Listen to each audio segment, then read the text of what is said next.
This is Halle Berry's best overall performance. And yeah. let's be honest. Boomerang is Halle Berry's best film. I mean, yes, it's not Monsters Ball, but if you think about it, Monsters Ball is kind of a porno. I'm about to say she wasn't even that good in Monsters Ball. Yeah, she's good for that's the only reason why that movie was even brought up. Right. It is. Yeah, Billy Bob. I felt like there was no acting that. Like I could have got anybody to that. So if you look at it and realize, like, man, Halle Berry's best film from start to finish, from emotions to everything, was Boomerang.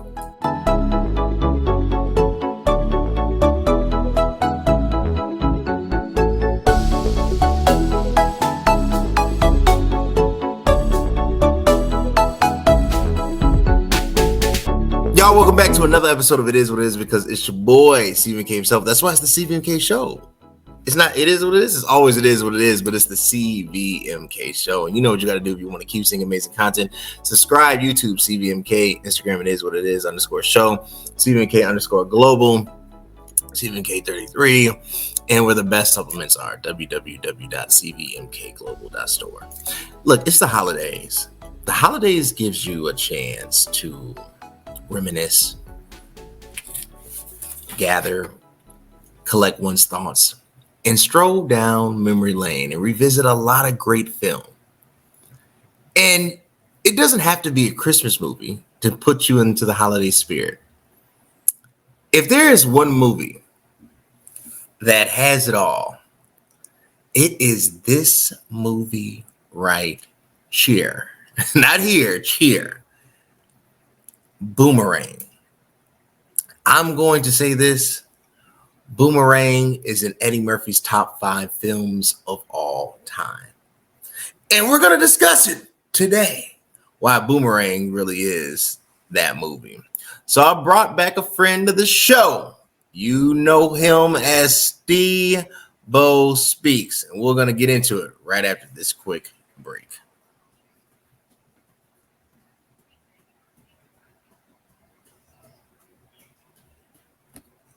Steve, how you doing today, man?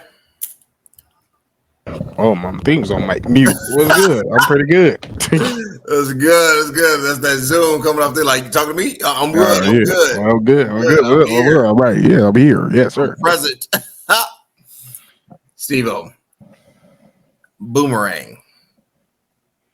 I want to start here with, because I think sometimes we don't take the full appreciation for understanding it as an historical timepiece. You know, it was set in modern setting, but you're talking about late 80s, early 90s. The film was released in September 1992. You know, it usually took back then a couple years to shoot it with editing and everything. So it was probably shot 89, 90, right? Director Reginald Hudlin, one of the co-writers, and this might be Eddie's getting into his bag, is Eddie Murphy himself. And I think for cinema, black cinema hitting mainstream, right? I think this was landmark. It was landmark because it had a lot of elements to it, right? It wasn't just a, Paramount picture written by, Barry Blaustein and David Sheffield. It was Paramount because it had iconic cast members. And I always say you're only as good as the team, right? Mm-hmm. When you break down the team, you're looking at, yes, Eddie, but you're looking at Robin Givens. You're looking at Halle Berry. You're looking at Lela Rochon. You're looking at Tisha Campbell. You're looking at David Allen Greer. You're looking at Martin Lawrence. You're looking at John Witherspoon. You're looking at the one, the only Eartha Kitt. This movie is filled with A-list celebrities that, to me, have. Oh yeah, Grace Jones. Let me stop there. Oh yeah, and then the intern, Mr. Chris Rock himself was in the movie. Chris Rock was in that movie. He was an intern in that. It is beyond its time. But I'm gonna turn over to you. When you think of the movie Boomerang, what are some of the first thoughts that come to your mind? Us. It was like a good representation of that time of us. Within like mainly like the culture. First thing I think about, for some reason, I'm thinking of the clothes. That's the one thing. Because I mean, it's a movie. That's the first thing you see is the clothes, the time. It Yeah. was very accurate. The hairstyles very accurate. The way they talk. You could tell, like, that's one thing about those movies I realized, and even if you go back and listen to some of the director's cuts and the behind the scenes, when they get that many talents around them, yeah, there's a script, but most of the time they didn't wrote their own script and they didn't improvise a lot of it. So you can hear it, you can feel it, and it was just a genuine moment. But like also to me, like it to you, you said this might be his top five, but like I just felt like maybe the script wasn't as strong, but that's why you have that group of talent to make that movie go into how good it was. Because to me, it could have been wrote better. But like there's just but I'm very harsh when it comes to writing, like just a little bit. But like to me, like I don't know if I could put him in the top five category because like it was never a movie where I could just go back or keep rewatching. It was just like, oh, it's Boomerang gone. Like, yeah. And I think I may have watched it maybe once or twice. You don't think it was rewatchable? Not really. Oh, Like it was nowhere near like Harlem Nights. Like Harlem Nights was like see, ridiculous. see, and this is why I push back because I think Harlem Nights storyline was not strong. It was just funny because it had literally every Oh, comedian. it was weaker than this. It To was be weaker honest, than it that. was Yeah, way weaker than yeah. Boomerang. I Yeah. felt like it was a text message. Eddie was like, "Hey, let's early 1920s," and then the rest was like, and Richard Pryor was like, "Say less." Right? Like I felt like there Yeah. was really no evolution of material. Um, the movie script not being strong. Okay, I see how you're angling this. It was not, Sleepless in Seattle. I'm trying to Right. think of the romantic Mhm. comedies for that era. It was not Jerry Maguire, you No. know. Yeah. But at the same time, the real question is the studio, would they have allowed it to be that strong? Right? Well, yeah, that's another conversation. Like it, Right. like, and I think that was the difference between because I was gonna go into it with like Harlem Nights. The reason why it was so good is because you had those comedians that like it raw, and they was willing, and they let them go as raw as possible for that time. And then as the time went on, as the time of Boomerang, it was more of a bigger shift into of how comics was, and then you could start. I won't say like the shift wasn't as strong as it is now, or like as we would have saw maybe in towards like the mid 2000s. But like you can slightly see a shift. Yeah. Like it wasn't as raw as like Harlem Nights. It was never gonna be that raw. But Eddie pulled and squeezed, and the rest of the cast pulled and squeezed as much as they could out of it, which was good. I just believe because that cast for what I just say For Boomerang. for Harlem Night, For Harlem the Nights. guys from Harlem Night, just because they had more freedom, it was a better product. If Boomerang had the same amount of freedom, they probably would have blew it out the water because they had just the amount of talent. To me, I feel like Boomerang had a bigger budget than Harlem Nights, but Harlem Nights had more We can creative test control. it. We can check that. Hold on. Yeah, we can check that out. We can verify it and Let's we'll see see. what was the budget for the two films. So the budget for Boomerang was 42 Okay. million, and Harlem Night budget was 1 second. The budget was 30. See, that makes sense. I felt like they ran out of money at Harlem Nights, right? Because Yeah, because the ending just like I was like, yeah. okay.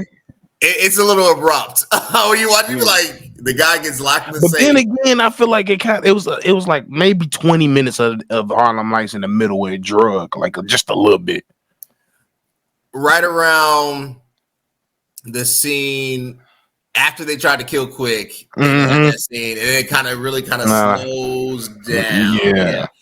I think the comparison, I do agree with you that the script wasn't what we would expect today. Mhm. Maybe because just giving that much particularly in the early 90s, that kind of creative control for a major motion picture with major budget. I watched a throwback clip of Eddie Murphy on the Jay Leno show right after the movie Boomerang was released. And Jay Leno says to Eddie, you know, you're used to being box office. Everything you've done is 100 mil. This is the first film that didn't break 100 mil. And some people are counting this as your first failure. And he said one of the criticisms was it wasn't realistic. And Eddie replied to him and said, what wasn't realistic about it? He was like, well, I was just about to say, what wasn't realistic about it? He was like, well, there weren't any white people in the movie. He was like, yeah. He's like, a bunch of Negroes running a corporate office. It's a little scary. Like, it's how Eddie phrased it.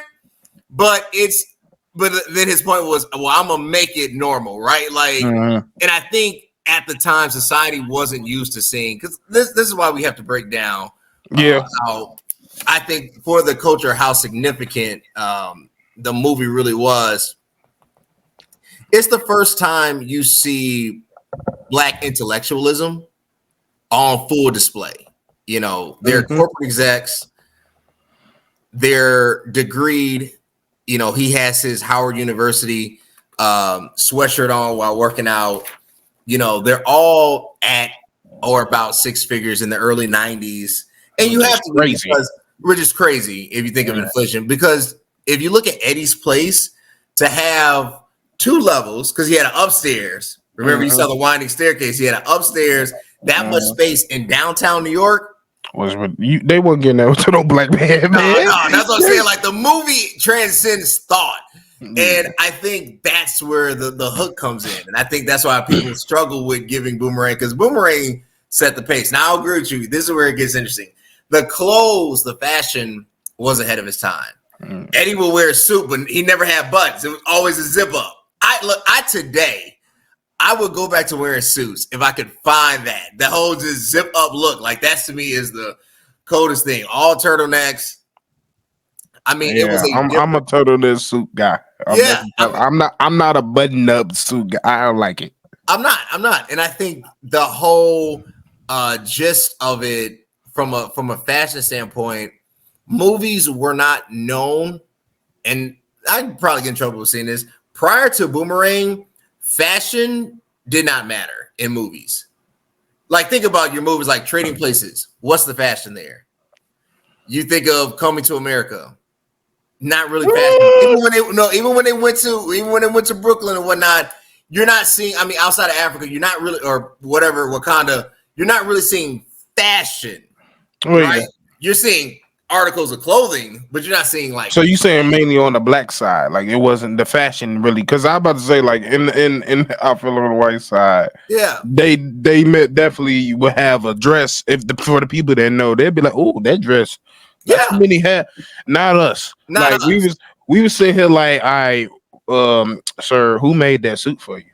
Like, we was sitting like, who did that? Like, some of the women came on with certain dresses. We were like, oh. Wait a minute, and they almost became staples for their time. Like, for a minute, like anything with any of those actors coming up at that time, they would use pictures from that movie. Yeah, or like headshots with those clothing lines. So that's one of the main things that glued in. And you, of course, the legendary scene. You gotta coordinate. You gotta coordinate. He said, "Look at me." Flower jacket, flower belt. Mushroom. Oh yeah, mushroom. And then open it up. Mushroom. Now look at the belt. You gotta coordinate. And that was another thing about this movie that made me realize, like, it was one of my first time, like, where I feel like they kind of poke fun. Yes. At the other race, but it was in a slick way. Like, that was a poking fun at them, and they didn't even realize it. Like, I don't know what coordination mean. You gotta coordinate. Then he's like, Mark, like, they let John Witherspoon really be John Witherspoon. Just wild in that movie. And David Alan Grier totally offset the character. When we come back from this break, we're gonna discuss the plot, because as they say, the plot thickens. The plot of this movie, I don't even know if you could do it today because everybody's just so sensitive. But the plot is hilarious, and I got to discuss the legend herself, Eartha Kitt. So after a quick word from our sponsors. There's a hero in all of us waiting to be unleashed. All it takes is just that one last push. Activate the hero within with CVMK Global Supplements. All natural, steroid-free, designed to enhance performance, build muscle, and increase energy. You are unstoppable. You can do this. Become your own hero at www.cvmkglobal.store. Y'all, www.cvmkglobal.store. I'm drinking it in my cup right now, the protein the way, because it really is the way. It's the best protein I've ever had. I'm telling y'all, you want the gains, you got to get the good product, www.cvmkglobal.store. Use code CVMK for 20% off. All right, so when we're talking about the plot, he's a marketing exec, playboy, womanizer, for lack of a better word, who can't fall in love or be in a serious committed relationship because he always finds fault with the woman that he's with, right? And the fault is so petty. I mean, just from corns on, people's feet to snoring to whatever. I mean, the most minute thing, but to him, it is everything. He, obviously the company's going through a merger, and he ends up coming in contact with who he thought was the head of the company that was being sold, by the name of Lady Eloise. And Lady Eloise is played by the legend herself, Eartha Kitt. And in the words of the famous movie Boomerang, Marcus, darling. He ends up sleeping with Eartha Kitt's character, which is disgusting. When you think about it, like, hey, when he's in the bedroom, he's like, it's a little dark. He's like, it's a little light in here. He's like, no, it's still a little light. But while doing it, he comes in contact as he enters into his job with Robin Givens, sees her across the hall, and this is the girl he's just enamored by. I mean, breathtaking. And as he's introducing himself and trying to spit his game, Eartha Kitt walks up to him and says, "I don't have any panties on."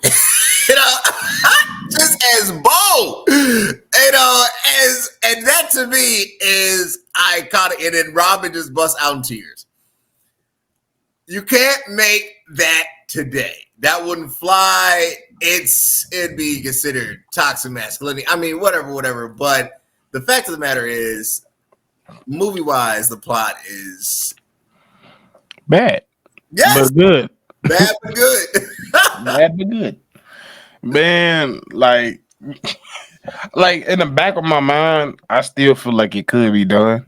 Yeah. But like, one, it wouldn't have to be a black dude. Yeah, that's true. And two, it really had to be more of a white cast, honestly. Even though they will still get that some form of heat, but let it be a black cast. Oh no, it's gonna be heat. But like to the degree where, like, I mean, they ain't gonna find a problem with the Eartha part. Like, they're gonna find a problem always with the dude part. But like, it just depends on who you get. Like, if you get like if Tom Cruise did it, like, they probably let it slide. Like, I don't know. Like, it depends. Like a Brad Pitt. But like a Brad Pitt, right? Like somebody of that, Leonardo DiCaprio. Well, they know Leonardo do it anyway, so they'll probably let it slide anyway. but that's another story. But it just it was one of those movies where, like, you got to give it his credit because you can't do it in no other era. It was perfect for that era. Yeah. And it's gonna be a timestamp forever because, like I said, there's always a movie out there that's gonna be like, okay, and without them even knowing, okay, we ain't gonna be able to do this in the future, right? And that's not even in their thought process, but because they put it out because they thought it was gonna be a good thing, now you got a forever timestamp. And the other thing is the minor characters are just as valuable as the major. Without Chris Rock's intern, like Chris Rock, first of all, Chris is at an iconic level. He would never play a minor role like that, right? But just to be like, come on, Marcus, like you see, and this is really New Jack City post era. So this is like, come on, he said, man, be calling me, so like you got Chris really trying to establish himself in Hollywood, and he plays his intern. You have David Allen Greer, one of the friends to Marcus Graham, who is super smart, super intellectual, nerdy, and just awkward with women. Then you have Martin's character who, gets none. I mean, that's probably the best way to say it, but like but it's wild, says the most outlandish stuff. Crazy, just toxic. Insane. Yeah, insane. But those three make the movie go. Mm-hmm. Like Martin made, and I hate to say this, and I think we have to give credit. Martin Lawrence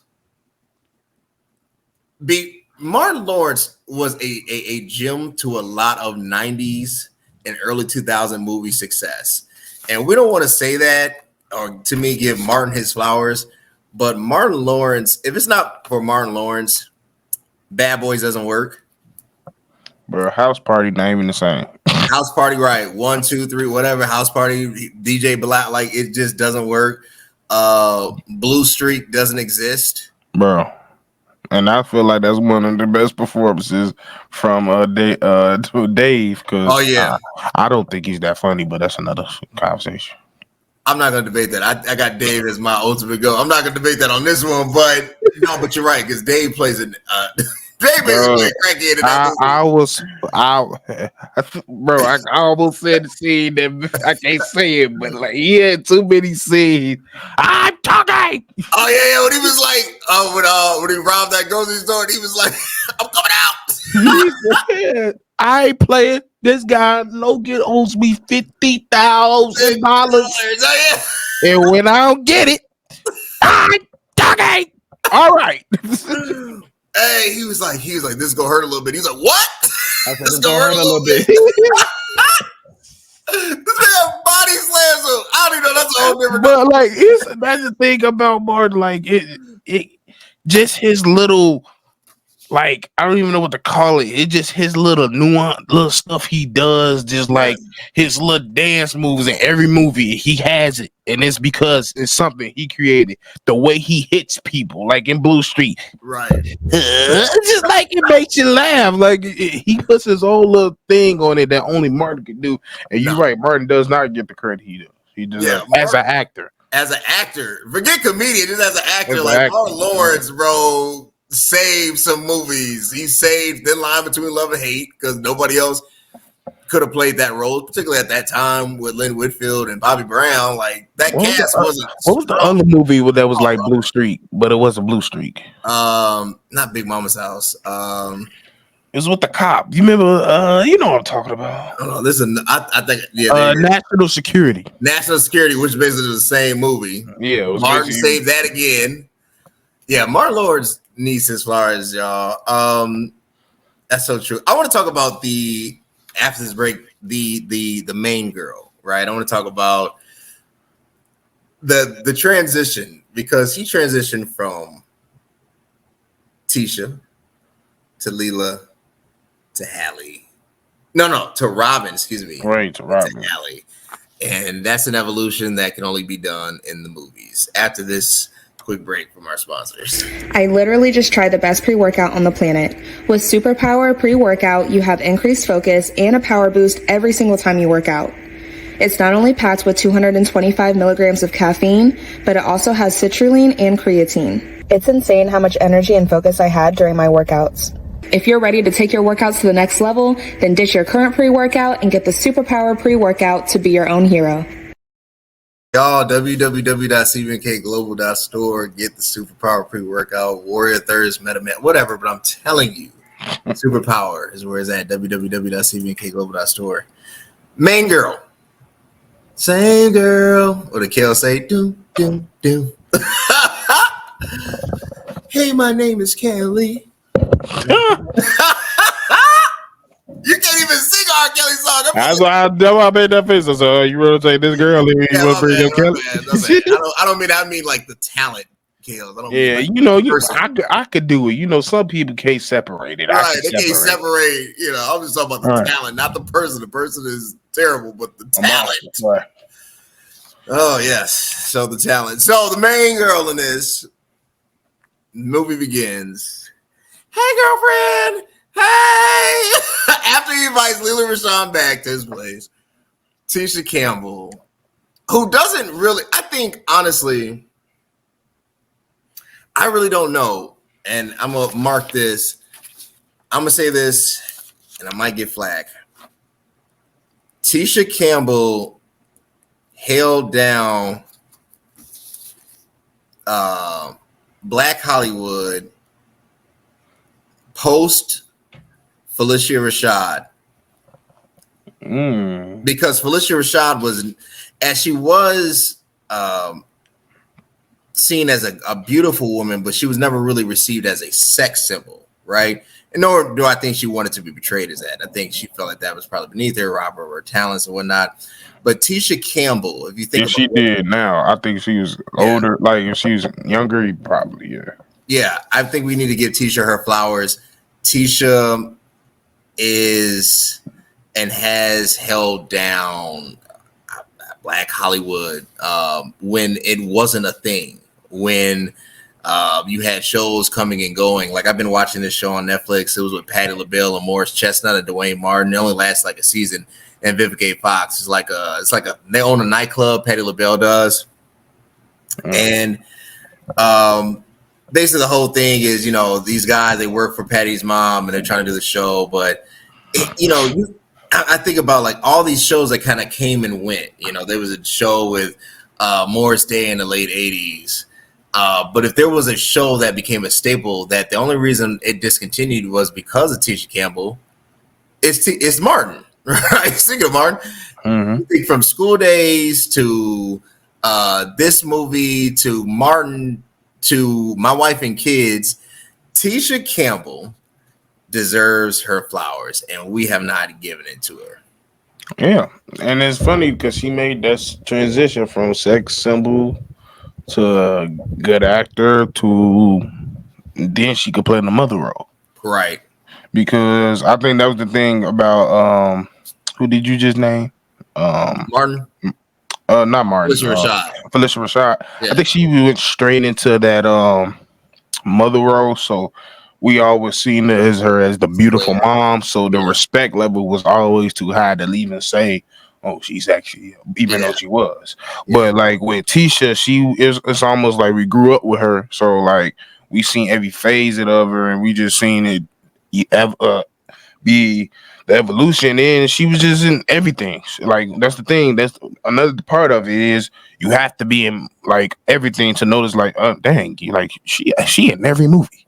Once you start saying like that, that's when you can start having that conversation of like, yeah, she held it out. So like, that's not too far off saying her.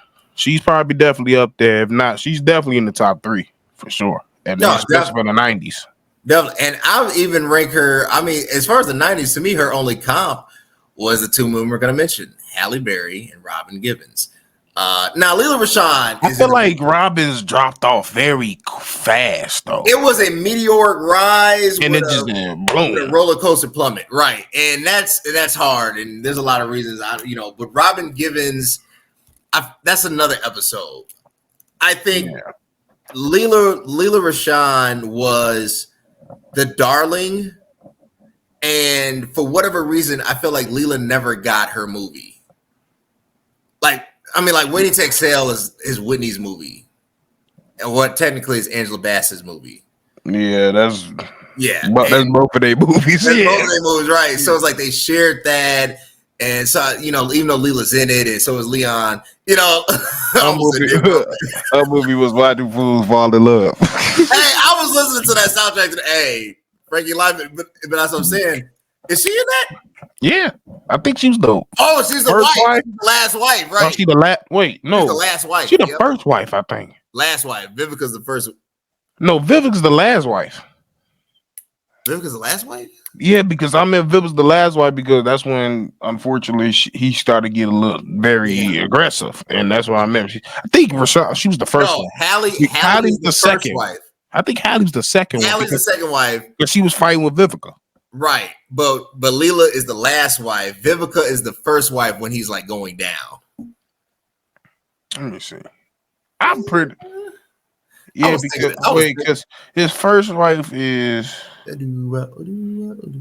his first. Hold on, let me. Yeah, his first wife was. Her name started with an E, correct? This is why I know Leela's the last wife, because remember when they're splitting up and said, he walked into. You're right. She is the last wife. She's the last wife. Yeah, you're right. You know, so Vivica, yeah, you're right, because Vivica was super young. Yeah, Vivica's the first wife. You're right. First wife, right? And then his career started to rebound, and then he married Halle, even though he married Halle first. Halle came back to his life, second wife, or first wife, second girl, whatever. So that was her movie. 3 times and never got divorced to any of them. So let's go figure that one out. But anyway, Lela Rochon to me never got her movie, and I'll timestamp that. She never had a movie when it was just her. She was the main, heroess, and the focus, the plot was all about her and her story. And I always felt like I'm trying to compare Lela Rochon to, because Megan Good has had her movies.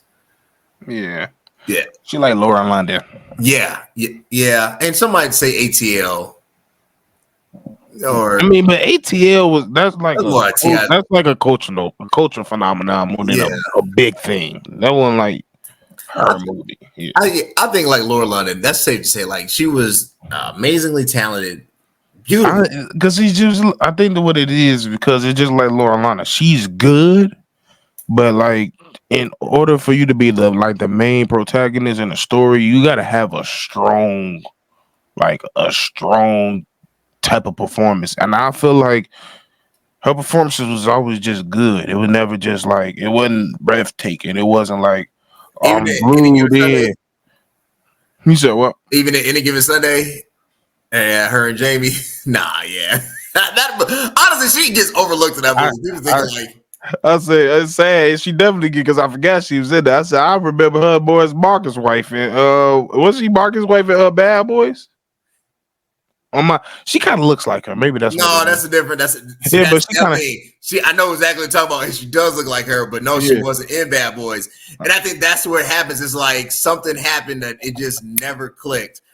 So you have Lela Rochon, and then we get introduced to Robin Givens, because Halle is kind of like the girl next door, right? He falls, he does all this stuff and gets played. Well, because Robin is a player herself. Robin is a player Eddie, but Eddie falls in love, gets his heart broken by Robin, and then who's Jacqueline in the movie, and then bam, with it's Christmas time, and she spends the night because they had Christmas dinner, and it happened after that. He's with Halle Berry, and that's a lot to say right there. But Halle's character, first of all, Halle, I'm gonna say this is gonna get me in trouble. I mean, everybody talks about her other movies. This is Halle Berry's best overall performance. And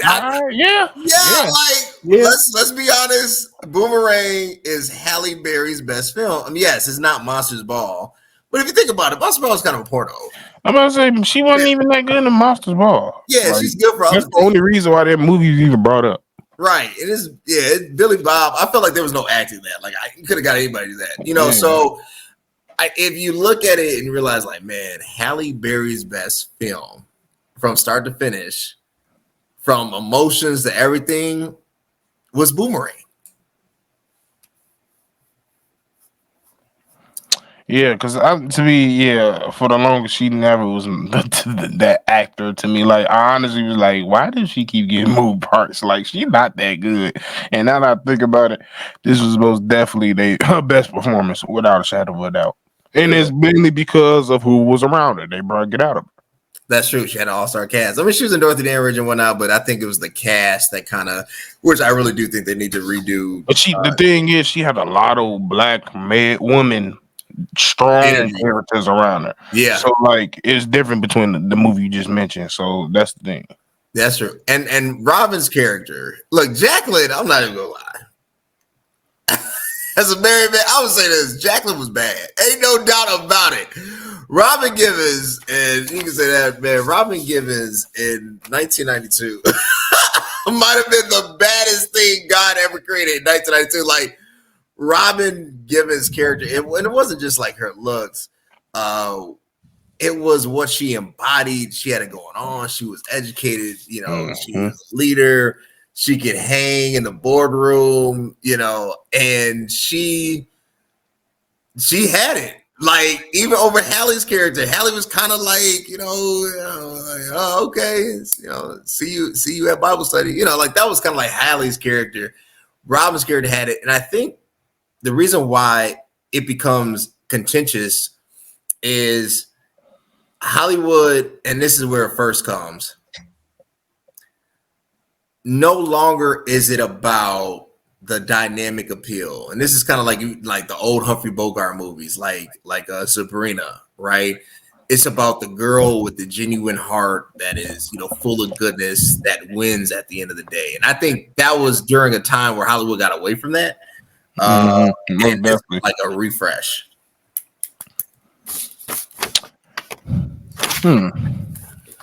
You think this was a refresh?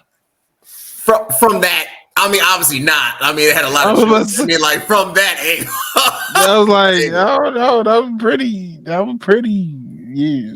I mean, from 1, 2, 3, 4, that's 4 of the top 5 probably most attractive at that time. So like, I mean, I guess like, I mean, she really embodied the girl next door, but like, her looks that surpassed it to some degree.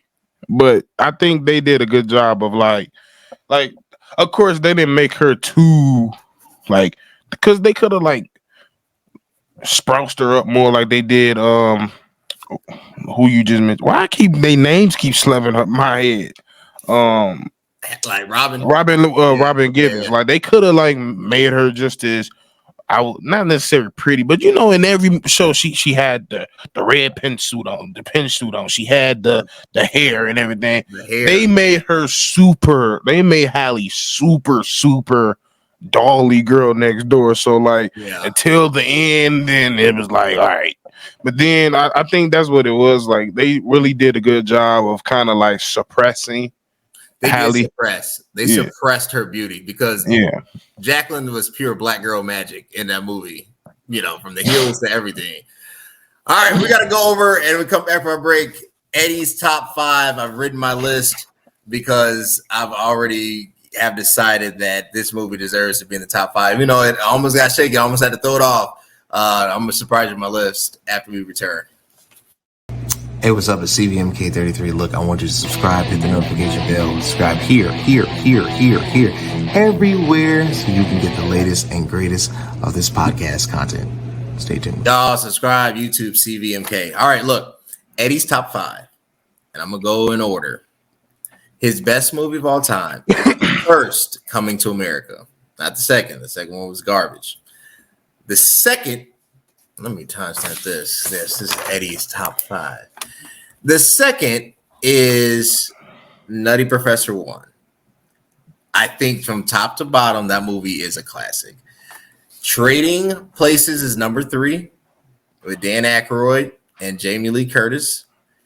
Beverly Hills Cop 4. I mean, not 4. That was the worst. Whatever. They're making the 4. The third was the worst. Beverly Hills Cop 1 is in number 4. And number 5 in Eddie's best films of all time is Boomerang. What are your top 5 Eddie movies? I gotta say Life, Oh gosh. Coming to America. Nutty Professor. All right.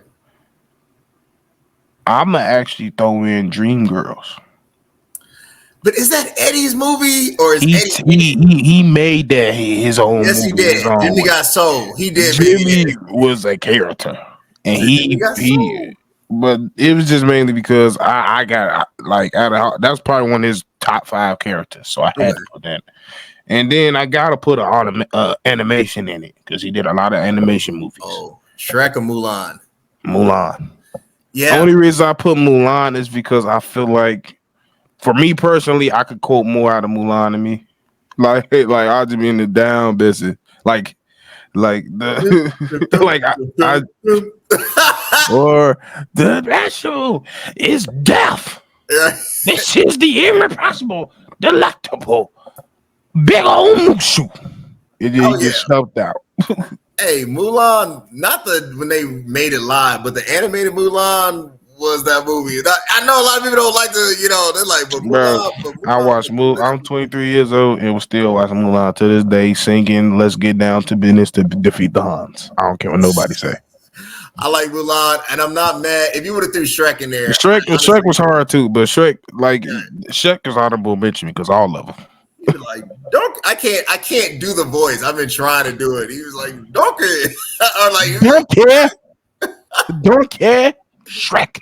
Yeah, Shrek. He said, because in the morning I'm making waffles. Right, like that's hard. That voice, man. Shrek like, don't care. Don't care. I'm an ogre. Don't care. I'm an ogre. Ogre don't care. So, I mean, Shrek is look. Shrek changed animation movies because not from a graphic standpoint, but from an adult standpoint. It introduced adult themes in kid spaces, and it's really Shrek. Shrek is I didn't get that compensating for something joke until I was like 19. You get older, yeah, Lord Farquaad. I was like 19, bro. I was like, yeah. He's right over my head. For something don't get. Hey, there's a lot. Shrek honestly deserves his own breakdown because there's a lot that happens in Shrek. You be like, what is going on? It was hilarious. Shrek, the gingerbread man. I mean, everything. Look, Shrek is classic. Well, look, it has been an amazing episode. YouTube, Stephen K. Steve-O, where can they connect with you, man? You can follow me at Steve-O Speaks on X, Instagram, all that, as well as NBA Central, Bear Centrals, the rest of the Central family. Connect with the Central family. If you want to keep seeing shows like this, you know what you got to do. YouTube, CVMK. It is what it is, _show. Instagram, CVMK Global, www.cvmkglobal.store, where the best elements are, and CVMK33 for them that know, you know. And until next time, guys, thanks. If you think exercise alone got me looking like this, well, think again. CVMK Global Super Thick got me right. I'm obsessed, and yeah, I won't stop talking about it because it helped me grow in all the right places. Its creatine provides a fast and reliable way to increase your power, size, and shape, and it's scientifically proven to help you reach your physical goals in a safe, controlled manner. So if you want to increase muscle size, pump, and thickness in your muscle groups, you need Super Thick.